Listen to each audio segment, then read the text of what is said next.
Hello students, आज हम बात करने वाले हैं ह्यूमन रिसोर्स मैनेजमेंट के अंदर एक बहुत इंपॉर्टेंट टॉपिक के ऊपर जिसका नाम है ग्रीवेंसेस। नॉर्मली इंडस्ट्री या ऑर्गेनाइजेशन में ग्रीवेंस एक आम वर्ड है, कॉमन सी प्रॉब्लम्स है जो एम्प्लॉयज या एम्प्लॉयज के बीच में देखी जाती है। ग्रीवेंस को अगर मैं डिफाइन करूं तो सबसे पहले मैं वर्ड का नाम लूंगा फ्रस्ट्रेशन या कन्फ्लिक्ट्स। एम्प्लॉय के बीच में कन्फ्लिक्ट्स या फ्रस्ट्रेशन, या एम्प्लॉय और एम्प्लॉयर के बीच में कन्फ्लिक्ट, या group of employees different departments के उनके बीच में कन्फ्लिक्ट्स या ग्रीवेंसेस। तो ग्रीवेंसेस क्या है? बेसिकली डिससेटिस्फेक्शन है जिसकी वजह से बहुत बड़ी बड़ी प्रॉब्लम्स ऑर्गेनाइजेशन के अंदर पैदा हो जाती हैं, अराइज हो जाती हैं। तो ग्रीवेंस को समझने के लिए आज हम जानेंगे यहाँ पे कि मीनिंग ऑफ ग्रीवेंस क्या है, फिर ग्रीवेंस के अंदर कौन कौन से कॉजेज हैं, सोर्सेज हैं ग्रीवेंस के, and how to handle the grievance, और ग्रीवेंस को हम कैसे रिजॉल्व कर सकते हैं। These are the total contents which I discuss today, जो आज मैं आपको बताने जा रहा हूँ। तो फर्स्ट स्लाइड्स में स्टार्ट करूंगा अपनी ग्रीवेंस के साथ में कि मीनिंग क्या है, एग्जैक्टली होता क्या है ग्रीवेंस।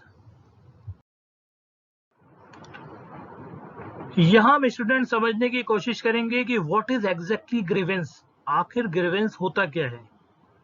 तो ग्रीवेंस का कंसर्न है प्रॉब्लम से, डिससेटिस्फेक्शन से, जो या कंप्लेंट से जो किसी एम्प्लॉय या मेंबर के थ्रू की जाती है या किसी एम्प्लॉय या मेंबर से हो जाती है। एक ही ऑर्गेनाइजेशन में कई सारे एम्प्लॉय जब जॉब करते हैं एक ही डिपार्टमेंट के अंदर, तो आपस में मनमुटाव होता है, छोटी छोटी बातों को लेकर झगड़े होते हैं, प्रॉब्लम्स होती हैं, और कभी कभी डिससेटिस्फेक्शन इतना ज्यादा हाई लेवल पे पहुंच जाता है कि फिर एम्प्लॉय को कुछ समझ में नहीं आता है कि वो क्या कर रहा है, और अपनी फंक्शनिंग एफिशिएंसी को डिक्रीज कर बैठता है, गलतियां ज्यादा होती हैं। तो ग्रीवेंस क्या है? Highly dissatisfaction stage of mind. It could be raise against the employer और अगेंस्ट अनदर एम्प्लॉय। ये किसी भी एम्प्लॉयर के अगेंस्ट में भी पैदा हो सकती है, या किसी एम्प्लॉय से हो सकती है ग्रीवेंस। आप किसी से भी डिससेटिस्फाई हो सकते हो जिसकी वजह से आपके दिमाग में एक प्रॉब्लम क्रिएट हो जाती है कि ये बंदा मेरे लिए अच्छा नहीं है, या ये जॉब मेरे लिए अच्छी नहीं है, या एम्प्लॉयर मेरे बारे में अच्छा नहीं सोचता। तो ये ग्रीवेंसेस हैं जो कि दिमाग में पैदा हो जाते हैं। कॉमन ग्रीवेंसेस की बात करूं अगर मैं, तो एम्प्लॉयमेंट टर्म्स एंड कंडीशन। कई बार जॉब से रिलेटेड टर्म्स एंड कंडीशंस को लेके ग्रीवेंस होता है, डिससेटिस्फेक्शन होता है। कई बार रिलेशन को लेके कलीग के साथ में या हैरेसमेंट हो रहा है उसको लेके होता है या ग्रीवेंसेस। हेल्थ एंड सेफ्टी को लेके ग्रीवेंस हो सकता है, डिससेटिस्फेक्शन हो सकता है एम्प्लॉय को। डिस्क्रिमिनेशन को लेके ग्रीवेंस हो सकता है, या वर्किंग प्रैक्टिसेस जो ऑर्गेनाइजेशन में चल रही है, या ऑर्गेनाइजेशन में कभी कभी चेंजेस होते हैं, ट्रांसफर हो रहा है आपका, या कहीं पे आपका जॉब चेंज हो रही है, तो वहां पे भी डिससेटिस्फेक्शन हो जाता है जिसकी वजह से प्रॉब्लम पैदा हो जाती है। बहुत डेंजरस कंडीशन होती है ग्रीवेंस, क्योंकि जब आप डिससेटिस्फाई हो गए तो आप अपना रिजल्ट नहीं दे सकते बेस्ट, आप आउटपुट बेस्ट नहीं दे सकते, तो डेफिनेटली है कंपनी का भी लॉस है, इंडिविजुअल एम्प्लॉय के साथ में भी गलती होने के चांसेस बहुत ज्यादा हैं। इस स्लाइड में मैं बात करने वाला हूँ सोर्सेज या कॉजेज ऑफ ग्रीवेंसेस की, कि आखिर क्या कारण है जिसकी वजह से ग्रीवेंस ऑर्गेनाइजेशन के अंदर पैदा हो जाते हैं या एम्प्लॉइज के अंदर आ जाते हैं। तो sources of grievance are grouped under 3 heads. हमने यहाँ पे क्या करा है, 3 हेड्स में डिवाइड करा है सोर्सेज को या कॉजेज को जिसके कारण ग्रीवेंस होता है ऑर्गेनाइजेशन में। पहला है grievance resulting from management policies. पहला ग्रीवेंस जो पाया जाता है बेसिकली नॉर्मली वो मैनेजमेंट पॉलिसीज की वजह से एम्प्लॉय के अंदर आ जाता है। वेज सैलरी की वजह से, स्ट्रक्चर की वजह से, ओवर टाइम की वजह से, लीव प्रॉपर नहीं मिल पा रही है उसकी वजह से, ट्रांसफर ज्यादा हो रहे हैं, इम्प्रॉपर मैचिंग है, कभी भी ट्रांसफर कैसे भी हो जाता है, सीनियरिटी में प्रॉब्लम है, प्रमोशन डिस्चार्जेस में प्रॉब्लम है, या लैक ऑफ करियर प्लानिंग है एम्प्लॉय की, गलत जॉब में आ गया, ऑर्गेनाइजेशन समझ में नहीं आ रहा उसे, जॉब समझ में नहीं आ रही है, रोल क्लियर नहीं है उसका, रोल गोल कन्फ्लिक्ट है, एग्रीमेंट्स प्रॉपर नहीं है, या उसमें फैसिलिटी नहीं मिल रही है, हेल्थ इश्यूज हैं, या लीडरशिप स्टाइल ऑटोक्रेटिक है सुपरवाइजर का या बॉस का, मतलब कभी भी एम्प्लॉय की सुनते ही नहीं है। तो इस कंडीशन में ये पहला हेड है जिसकी वजह से ग्रीवेंस आ जाता है एम्प्लॉय के अंदर, grievance resulting from management policies. This is the second head, grievance resulting from working condition. पहला मैनेजमेंट की वजह से प्रॉब्लम थी, ग्रीवेंस पैदा हो गया।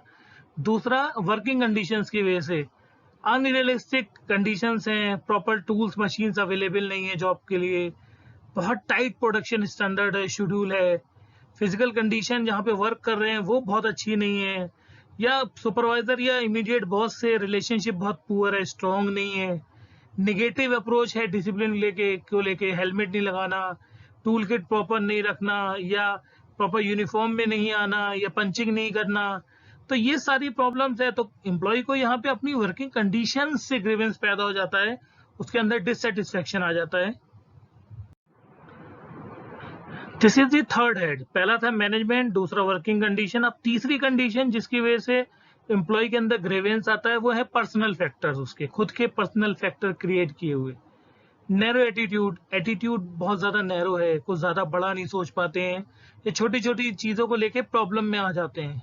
तो एटीट्यूड जब नैरो होगा तो डेफिनेटली है आपका डिससेटिस्फेक्शन लेवल बढ़ेगा और प्रॉब्लम्स आएंगी।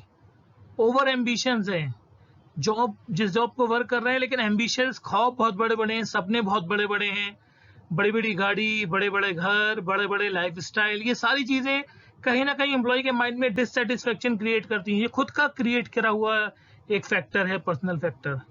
ईगोइस्टिक पर्सनालिटी है आपकी, जरा सी बात पे आपकी ईगो हर्ट हो जाती है, दूसरे की बात को आप सुन नहीं पाते हो। तो ये सारी चीजें 3 पैरामीटर्स हैं जिसकी वजह से डिससेटिस्फेक्शन आता है और एम्प्लॉय के अंदर ग्रीवेंस पैदा हो जाता है। इस स्लाइड में हम बात करेंगे how to prevent a grievance. Grievance से बचाव कैसे किया जाए, क्योंकि prevention is always better than cure. सावधानी हटी दुर्घटना घटी। तो कैसे प्रिवेंट करेंगे? पहली चीज, आइडेंटिफाई पोटेंशियल कॉजेज। सबसे पहले कारण ढूंढिए जिसकी वजह से डिससैटिस्फैक्शन आपको हो रहा है। फिर करेक्ट प्रॉब्लम प्रॉम्प्टली, उस प्रॉब्लम को सॉल्व करने की कोशिश करिए, करेक्ट करने की कोशिश करिए। इनकरेज करिए करेक्टिव सजेशंस को, क्या करेक्टिव सजेशंस हो सकते हैं।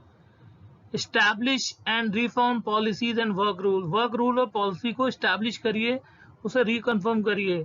कम्युनिकेट करिए एडवांस नोटिस के साथ में, चेंजेस के साथ में थोड़ा एडजस्ट करिए। Keep employees inform of their progress. Employ को उनकी वर्किंग के अकॉर्डिंग, ये बॉस की ड्यूटी है कि उनको बताएं एम्प्लॉइज को कि वो परफॉर्म कर रहे हैं, तो उन्हें बताते रहें ताकि वो मोटिवेट होते रहें, मोरल हाई होता रहे। ऑब्जेक्टिव क्लियर हो एम्प्लॉइज का। लर्न टू लिसन, पहले सीखिए कैसे सुनना है, क्या सुनना है। सुनना बहुत इंपॉर्टेंट है, हमेशा याद रखिए, बोलने से पहले सुनिए। Think before you speak. Be consistent, अपनी परफॉर्मेंस को कंसिस्टेंट करिए। तो ये कुछ पॉइंट्स हैं जिनकी वजह से हम ग्रीवेंस को कुछ लिमिट तक कंट्रोल कर सकते हैं या प्रिवेंट कर सकते हैं ऑर्गेनाइजेशन के अंदर, ताकि ये बड़ा विकराल रूप ना ले और बहुत बड़ी प्रॉब्लम ऑर्गेनाइजेशन के अंदर क्रिएट ना करे। इस स्लाइड में कुछ डब्ल्यूज दे रखे हैं ग्रीवेंस हैंडलिंग के लिए, मींस क्वेश्चंस। पहली चीज है हु इज इन्वॉल्व, कौन इन्वॉल्व है इस डिससेटिस्फेक्शन के लिए या इस ग्रीवेंस के लिए। व्हेन डिड इट हैपन, ये कब हुआ। अगर किसी से मनमुटाव या लड़ाई झगड़ा हुआ या डिससेटिस्फेक्शन आया तो कब आया। वेयर डिड इट हैपन, कहां से आया। व्हाट हैपेंड एग्जैक्टली, क्या हुआ था एग्जैक्टली जिसकी वजह से एम्प्लॉय या ग्रुप ऑफ एम्प्लॉय डिससेटिस्फाइड हुआ, वो कारण क्या था। एंड व्हाई इज इट ग्रीवेबल, कैसे इसको सॉल्व करेंगे, कैसे इसको हम रिजॉल्व करेंगे, दैट इज इंपॉर्टेंट। तो who, when, where, what and why, 5 डब्ल्यूज हैं जिनका आंसर चाहिए, तभी हम ग्रीवेंस को सॉल्व कर सकते हैं, रिजॉल्व कर सकते हैं, ताकि ये बड़ा विकराल रूप ना ले। यहाँ पे मॉडल ग्रीवेंस प्रोसीजर का दे रखा है कि ग्रीवेंस को रिजॉल्व करने का क्या प्रोसीजर होता है। Basically step letter process. सीढ़ियां आपने देखी है, एक एक स्टेप आप चढ़ते जाते हैं, ऐसे ये भी सीढ़ी नुमा है। एक एक बंदे के ऊपर रिस्पॉन्सिबिलिटी है कि एम्प्लॉय का ग्रीवेंस को रिजॉल्व किया जाए। तो आप ये देख सकते हैं सेटलमेंट ऑफ ग्रीवेंस को लेके यहाँ पे एक स्टेयर्स बनाई हुई है, हमने स्टेप्स बनाई हुई है। सबसे पहले आता है एग्रीव्ड एम्प्लॉय, जिसको ग्रीवेंस हुआ है उससे हम बात करने की कोशिश करते हैं। सबसे पहले कौन, 48 घंटे के अंदर डिपार्टमेंटल रिप्रेजेंटेटिव या डिपार्टमेंट का जो आपसे सीनियर बंदा है वो आपकी प्रॉब्लम को सॉल्व करने की कोशिश करता है। एनएस मतलब नॉट सेटिस्फाइड, अगर आप नॉट सेटिस्फाइड हैं अपनी प्रॉब्लम से, 48 आवर्स में डिपार्टमेंट का सुपर सीनियर आपका रिप्रेजेंटेटिव सॉल्व करेगा। उससे भी सॉल्व नहीं होगा आपका ग्रीवेंस या डिससेटिस्फेक्शन, तो वो हेड ऑफ डिपार्टमेंट की तरफ आपकी प्रॉब्लम को फॉरवर्ड करेगा। 3 दिन का टाइम होगा डिपार्टमेंट हेड के पास कि वो आपकी प्रॉब्लम को सुने, आपके ग्रीवेंस को रिजॉल्व करने की कोशिश करे। फिर भी आप अगर नॉट सेटिस्फाई है एम्प्लॉई, तो ग्रीवेंस कमेटी बनाई जाती है जिसमें थोड़े एक्सपर्ट्स होते हैं डिफरेंट डिपार्टमेंट्स के सीनियर्स, वो आपकी प्रॉब्लम सुनते हैं। 7 दिन का टाइम दिया जाता है, 7 दिन तक आपकी प्रॉब्लम को सॉल्व करने की कोशिश करेंगे, आपके ग्रीवेंस को रिजॉल्व करने की कोशिश करेंगे। फिर भी अगर एम्प्लॉई नॉट सेटिस्फाइड है तो फिर 3 डेज मिलते हैं चीफ एग्जीक्यूटिव ऑफिसर या चीफ एग्जीक्यूटिव मैनेजर, जो उस डिपार्टमेंट में सबसे सीनियर है उस ऑर्गेनाइजेशन के अंदर, वो आपकी प्रॉब्लम सॉल्व करने की कोशिश करेगा। प्रॉब्लम उससे भी सॉल्व नहीं हुई, आप सेटिस्फाइड नहीं हुए, तो फिर आगे जाती है वॉलंटरी ऑर्बिट्रेशन, और वहां पे 7 दिन का टाइम मिलता है और उसको प्रॉब्लम को सॉल्व किया जाता है। वैसे बहुत लंबा स्टेप्स हैं, प्रोसेस हैं, लेकिन नॉर्मली जो डिससेटिस्फेक्शन होता है, ग्रीवेंस होता है, वो डिपार्टमेंटल रिप्रेजेंटेटिव या हेड ऑफ द डिपार्टमेंट या ग्रीवेंस कमेटी के लेवल तक आते आते खत्म हो जाता है, क्योंकि बहुत बड़े इश्यूज बहुत रेयर होते हैं किसी भी ऑर्गेनाइजेशन के अंदर। लेकिन यही एक तरीका है ऑर्गेनाइजेशन के अंदर, इंडस्ट्री के अंदर किसी भी एम्प्लॉय के ग्रीवेंस को रिजॉल्व करने के लिए। तो this is the overall procedure step ladder policy for resolving the conflict और ग्रीवेंस ऑफ एन एम्प्लॉय। तो इस तरह से सॉल्व किया जाता है एम्प्लॉय का ग्रीवेंस, ताकि वो सेटिस्फाई हो सके और नॉर्मल अपनी पुरानी जॉब पे प्रॉपर तरीके से वर्क कर सके, उसको कोई दिक्कत ना हो।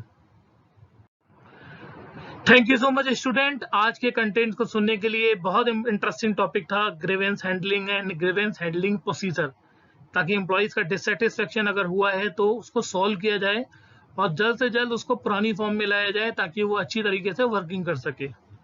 अगली स्लाइड्स में कुछ नए कंटेंट के साथ आपके साथ जुड़ूंगा।